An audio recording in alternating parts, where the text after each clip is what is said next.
Good morning, learners. How are you today?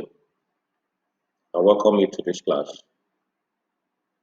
Today we'll be looking at a very interesting topic, which is money. Under this topic, we'll be looking at the following objectives. We'll be looking at the definition of money. We'll be going through quickly a brief history of money.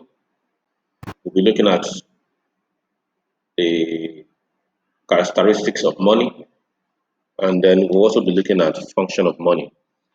And if time permits, we'll go into some other subtopics under this money, this topic money, and I want you to go along with me.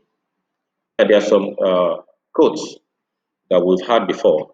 And number one says, money makes the world go round. Money makes the world go round. Now, it is believed that what differentiates between a poor man and a rich man is the amount of money he or she has. So, one of the characteristics to know if someone is rich or poor is the amount of money that person has. And that's why it is believed that money makes the world go round. So if you have money, it is classified that you are rich, and if you don't have, it is classified that you are poor. And with money, it is believed that you can get a lot of things. The second quote says, money is a wheel of an economy. And each I will take you back a little to grade 7 and 8 topic, which talks about commerce. Now, under commerce, we have a subtopic there called aids to trade. What are your aids to trade?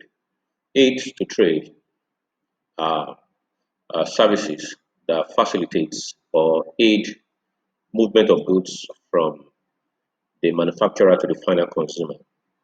Now, we have about 8 of them, and under this aid to trade, we have banking.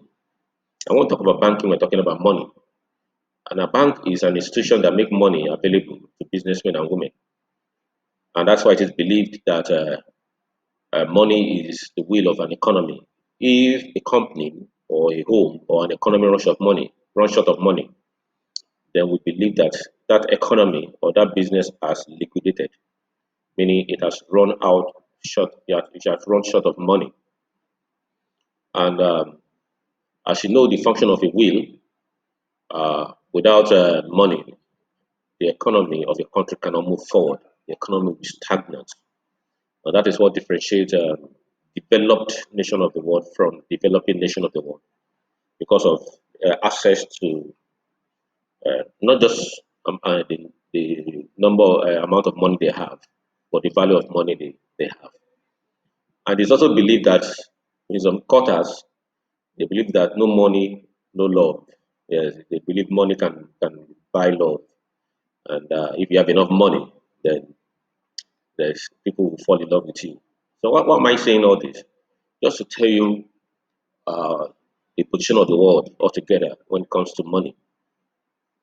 Uh, Down from developed nation of the world, developing nation of the world, from the old to the young ones, we all need money to survive. We don't need money to survive.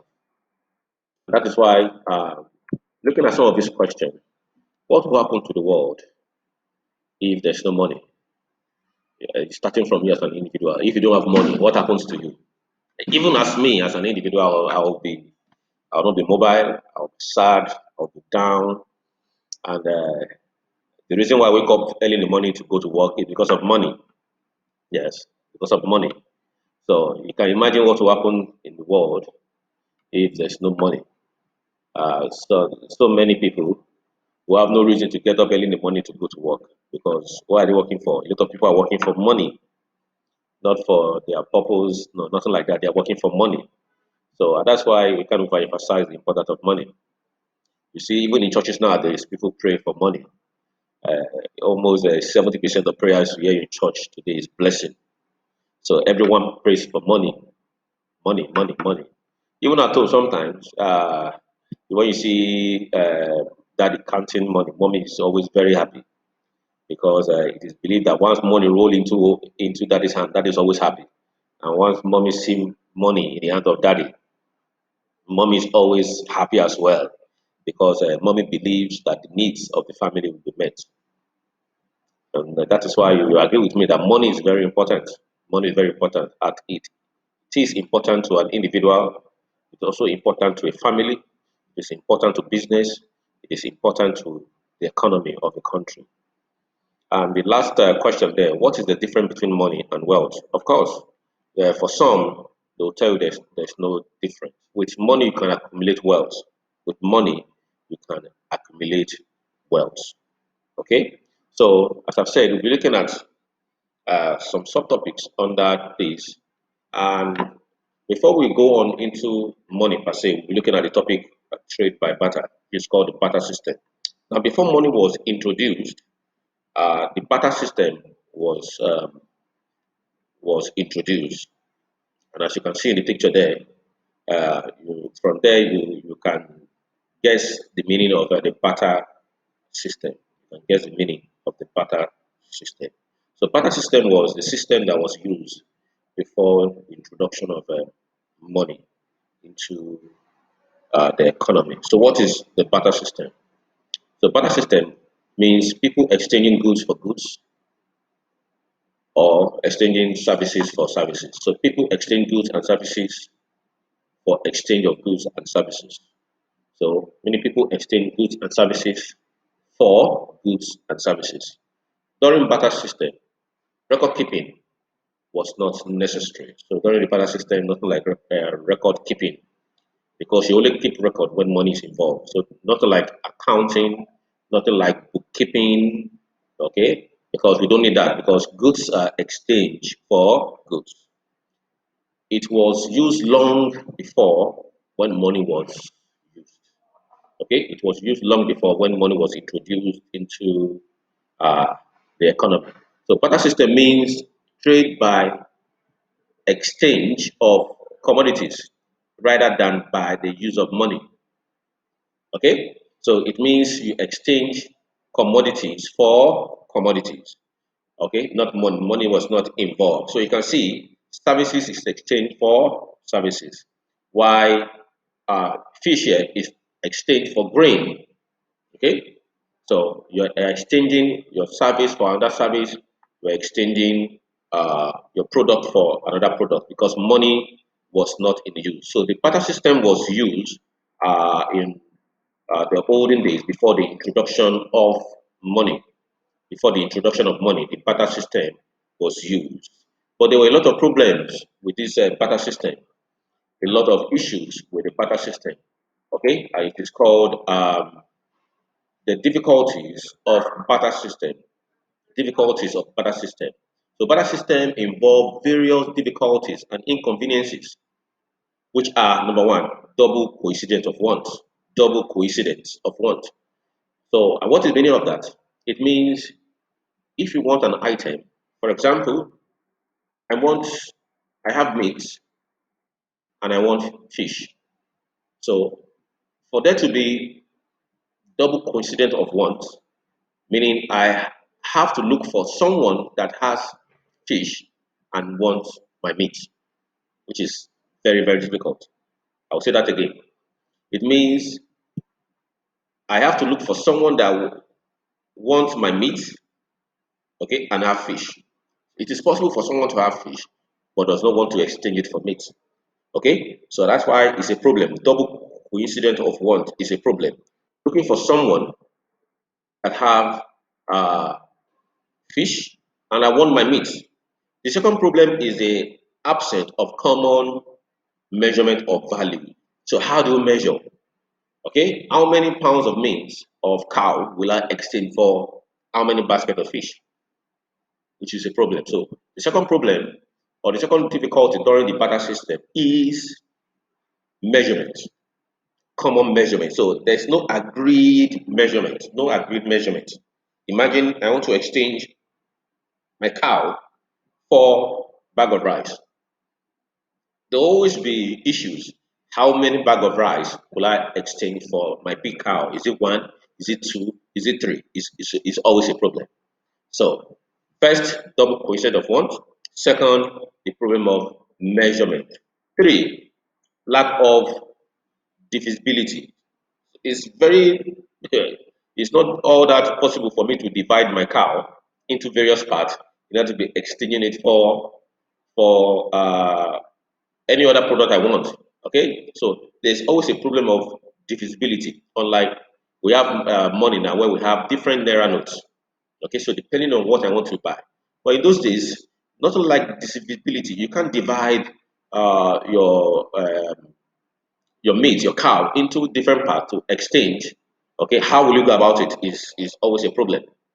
The fourth is the problem of storing wealth. So wealth is not stored. You can't store wealth then because you are using product here, and product is perishable in nature. So there's no way you can store uh, your grain highest a year with a good storage system. Highest a year. Are you to store tomato, or are you to store tubers of yam, or are you to store fruit? How long will you be able to store them? So it is very difficult for you to store your product, your agricultural product, and then you now say you are wealthy because of how many bags of rice you have, or how many bags of beans you have, or how many tubers of yam you have. It is you can only do that for a short time, but you can't do that for a long time. Okay, so that's another problem. You can't store wealth for a long time. Unlike when we have nowadays, where we have people that are very wealthy, like Dangote, like Brigade, they are very wealthy people, and they have been able to store their wealth for so many years. So they have been able to move amass wealth and move it from one year to another. It's only possible because of money. But in those days, when barter system is used, it is not possible. The fourth problem is the problem of deferred payment. Okay, you can't collect any item on credit during the barter system. You can't get any item on credit. Okay, you can't say, please, I want your yam, or I want your meat, but I don't have fish for now. Can you give me your meat? Let me eat. Tomorrow or next tomorrow, I'll give you my fish. It is not possible.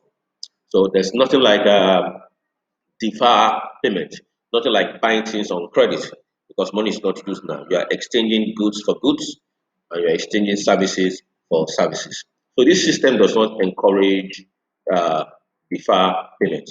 There's also the problem of transportation.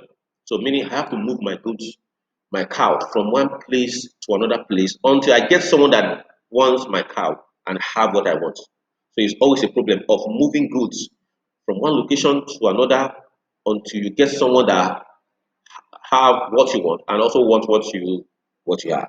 So these are the problems of the barter system, and that's what led to the revolution of the money system. So from barter system led us to the use of gold, and then from gold led us to the use of metal coin. Okay, and from metal coin we started using paper money. Okay, which is still in existence till now. Then from paper money to plastic card, which is your debit card and your credit card, and then from that to electronic money. So it will get to a stage now we will not be holding money again, like in some countries, in some developed nations. And then now we have what we call the cryptocurrency, the Bitcoin, okay, which is a form of electronic money as well. You don't need to carry currencies around again, okay. So money has been evolving. Money, the use of money has been evolving from one level to another. So presently now we are in the cryptocurrency revolution of money. Okay, so what is money? Now, I know if I will ask you to define what money is, I know you'll be giving me a lot of definitions. Now, this is the Nigerian notes. Every country of the world have their currency. Every country of the world have their currency. This is the Nigerian currency, which is the highest uh, denomination in the Nigerian currency. This belongs to Singapore, this Singapore currency, and this Jamaica currency. As I've said, every nation of the world have their currency. Every nation of the world have their currency. So what is money? Money may be defined as anything that is generally acceptable. Look at that word, very important.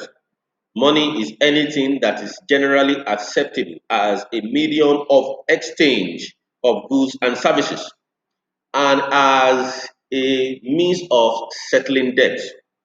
These are qualities the trade by barter system does not have. So, number one, what you are calling money must be acceptable by everybody, irrespective of who you are. You must accept it. Number two, it must be exchanged for goods and services. It must be exchanged for goods and services. Number three, it must be used to settle debt. Number three, money must be used to settle debt. So down here, I'm just trying to go back a little to the introduction of the barter system before the exchange system was introduced. So take note, we have the barter system and we have the exchange system. Okay, so now we are currently in the exchange system. The exchange system helped us to solve the problem of the barter system. Okay, so the exchange system helped us to solve the problem of the barter system. So, and that's why the exchange system has led to the evolution of a lot of business coming on board, a lot of small scale business, large scale business that's helped introduce a lot of business, that's helped introduce development because money now is involved. Because money now is involved. So this is the Canadian dollar. This is the New Zealand currency. Okay, so as I've said, every currency of the world have their notes. Futures or characteristics of money. Number one, generally acceptability. Money must be generally acceptable as a means of exchange and debt settlement by people using it in their financial transaction. So everybody, so far, the law has backed up the use of that money. So everybody in that country must use it. It must be acceptable by everybody. So nobody should reject money. Okay, so that's one of the characteristics of money. Whatever is being used as money must be generally acceptable. Number two, homogeneity. Meaning each denomination of money must be the same irrespective of uh, where it is being used. So far it is used in a geographical location, okay, it must be the same. For example, the same 50 naira note in Lagos is the same 50 naira note in Zamfara state, okay, because this naira note is used in the territory of Nigeria. Okay, so take note of this. Money is homogeneous in nature. It is identical in nature. The same 1,000 naira note you are using in Lagos, the same 1,000 naira note they are using in Abuja. Three, divisibility. Money must appear in different denomination to aid different business transactions. Okay, so and that's why in Naira note now we have from the 1 naira coin, okay, down to the 2 naira. We have the 5 naira note, we have 10 naira note, we have 20 naira, we have 50 naira, we have 100 naira, we have 200 naira, 500 naira, and 1,000 naira, which is the highest. Okay, so that's what we call divisibility. Money must be divided into different denominations to aid both big transactions and small transactions. Number four, portability. Money must be easy to carry around. Imagine using tuber of yam as money. So if I want to carry if a tuber of yam is 5 naira and I want to carry 1,000 naira, imagine how many tubers of yam I'll be carrying around. So whatever is being used as money must be easy to carry. It must not be too heavy or physically large to carry around. So whatever is being used as money must be portable. Okay, must be portable, and that's why you see our naira notes. Okay, very easy to carry around. You can put 1 million naira in your pocket without people knowing that you have such money in your hand. You can put 10 million, 20 million in your bag without people knowing that you have put such money in your bag. So portability, money must be portable. Money must be easy to carry around. So far on this slide, we've seen one, generally acceptable, two, homogeneity, three, divisibility, four, portability. Okay, so different currencies, okay, with different denominations, okay, and different divisibility. So you can see that they are very portable to carry around. Every country of the world have this nature of money, very easy to carry around, which is a good characteristics of money. Five, relatively scarce. Money must be relatively scarce. It must not be too much in circulation. Okay? Because if money is too much in circulation, it's a problem. If it's too low in circulation, it's a problem. So there must be a balance. There must be a balance. If I will ask you this question, if money were leaves, if money was leaf, I believe you say I'll be very rich. No, money will have no value again. If money was leaf that you can plug, okay, go to your compound, plug the leaf and go and use to buy an item that you want. I know you agree, you say, oh, I'll be very, very rich. No, you'll be very poor. Why?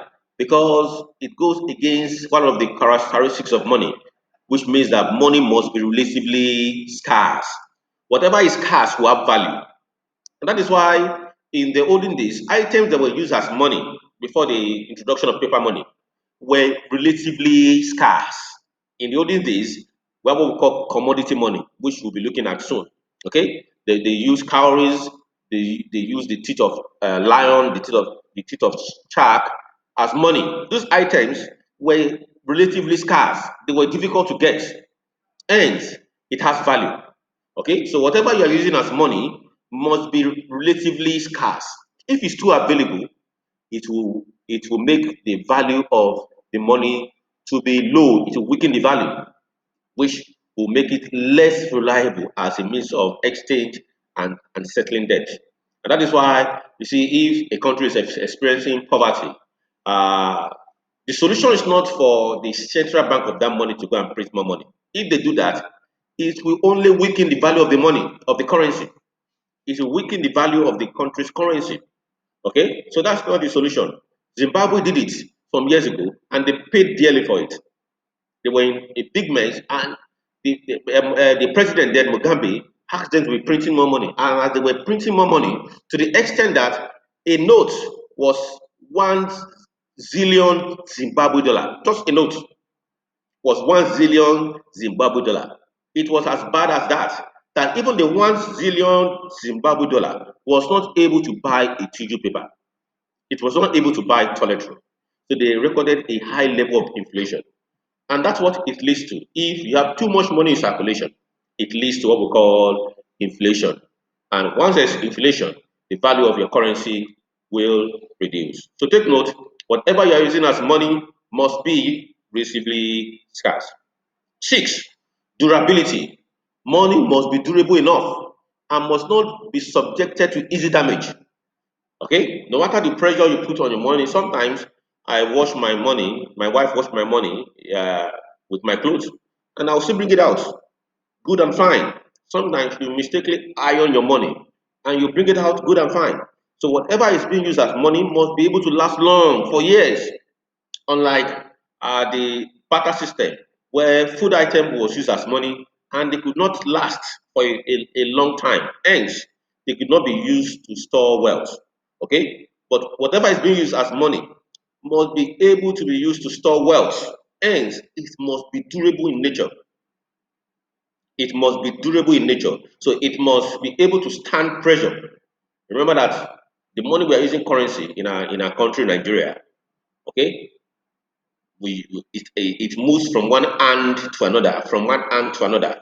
It can move around from Lagos to Sokoto to Abeokuta. The money just moving around from one hand to another. So if it's not durable enough, okay, within the space of 2 to 3 weeks, it will have gone.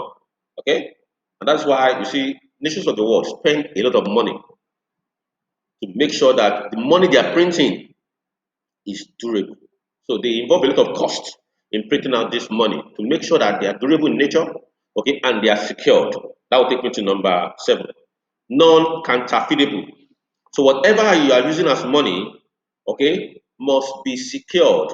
money must contain security features that make it difficult for people to forge it, okay, or for individual to print out theirs.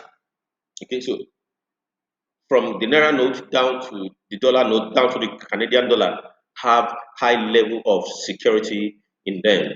Number eight, recognizable. So whatever you're using as money must be easily be recognized by both the blind and those that can see. Okay, it must have features on it that even the blind can feel and touch and see that, oh, this is money. Okay, and even the individuals that can also see, the money must also contain those features that will be easy for them to easily recognize that this is uh, the legal tender and this is a fake currency. So now going to our own note now, the NERA note. So the NERA notes are protected by a number of security features, which enables for easy recognition of a genuine note. And these features can be recognized by touching it, okay? And there are visible points or marks, threads that you can see and feel, even watermarks that you can see that, oh, this is the NERA note. And look at it. These are some of the points. Okay, this is the highest currency in Nigeria, which is the 1,000 NERA, and this is the front view of it. Okay, so this can be filled, okay, by the blind individuals that they can't see. They can feel it. They can feel this. Okay, so all these are security features on it, from number one down to number two, number three, number four, number five on the front note. These are the security features on the 1,000 NERA note. So take note, if you don't see some of these security features there, you know that the currency is fake. You know that the currency is fake. Let's look at the back view. This is the back view, okay, down to the metallic thread. You can see there, the metallic thread there, okay, which is visible enough. You can see the see throughout window. You can see the serial number. All these are the security put in place for individuals and the criminal-minded people not to do the counterfeit of the Nigerian money. So as we have in Nigeria, also we have in developed nation of the world. A good example is the dollar. The dollar have about 15 security features. 15 security features. Okay, remember this is one of the highest valid currency in the world. Okay, so and every now and then, these developed nation of the world change the currency features on their currency, the security features. They change it to make sure that their currency is secured. Because if you allow counterfeit, that might lead to number one, discrediting your currency.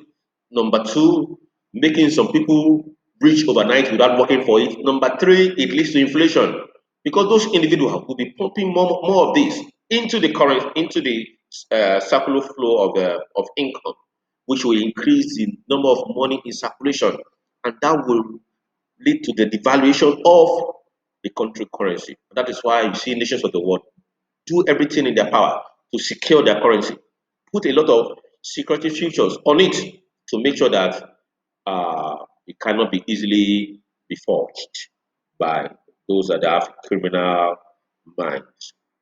I want you to try this assignment. Discuss how many characteristics of money each of these following have. Okay, I want you to discuss it and you submit in our next class. So these are some of the money we have. This is the metal coin. These have been used as money in the olden days. Even to now, nations of the world are still using this metal coin as money. I also want you to try this assignment, discuss the history of money and what is representative money. What is representative money? As I go on in this class, I'll be answering some of these questions. Types of money. Types of money. Basically, we have our four types of money. We have the commodity money. The commodity money. This is the money that has both value in exchange and value in the commodity. So it is believed that it has an intrinsic value. Okay, anything which has value on its own, okay, we call that intrinsic value. So whatever is used as money, commodity money, has value on its own before it's being used as money. A good example is your metal, your precious metal, okay, like gold, your silver, your copper, your diamond. This has been used as money in the olden days, okay, and the product themselves has value. We all know that gold itself has value before it's also being used as money. Two, we have what we call the flat money or legal fiat money or legal tender. Okay, we have the fiat money or legal tender. This is the type of money which gets its legal backing by the government. Okay, so these are money that are backed up by law. So they themselves don't have any intrinsic value on their own, but because the law backed it up, it can make them valuable. It can make them valuable. For example, the paper money you are using ordinarily is paper, okay? But because it has been backed up by the law of the land to be used as money, it has become a legal tender. It has become value. So you are not valuing that money because of the nature of the product itself that you are using. No, but because the government of the country has backed that paper with a law that it is money now, it has to be collected. And that's why you see everybody keeping it. Okay? Unlike gold, silver, even without any law backing it up, people run after these things naturally because of their intrinsic value, because of the value on them. People run around for those things. So you don't need to back up gold, silver, diamond with any law before people accept it. Okay, we call that commodity money. But whatever we call fiat money or legal tender must be backed up by law because the product themselves that you are using as money does not have any value themselves.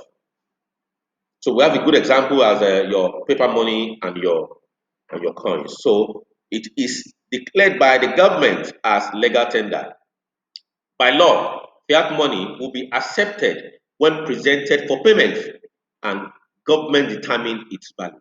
So government determine the value of such uh, currency. So itself, it does not have any value unlike the commodity money. So we have good examples of these commodity money. So sometimes they perform the function of money and as alternative or non-monetary use. Okay, while this your fiat money sometimes serve as money but has no other important. They don't have no other alternative use. Okay, they don't have any use apart from exchange, apart from what the law asks them to be used for. But these other items, you can use them for other means, other uses. They have alternative uses. So commodity money have been used in the past.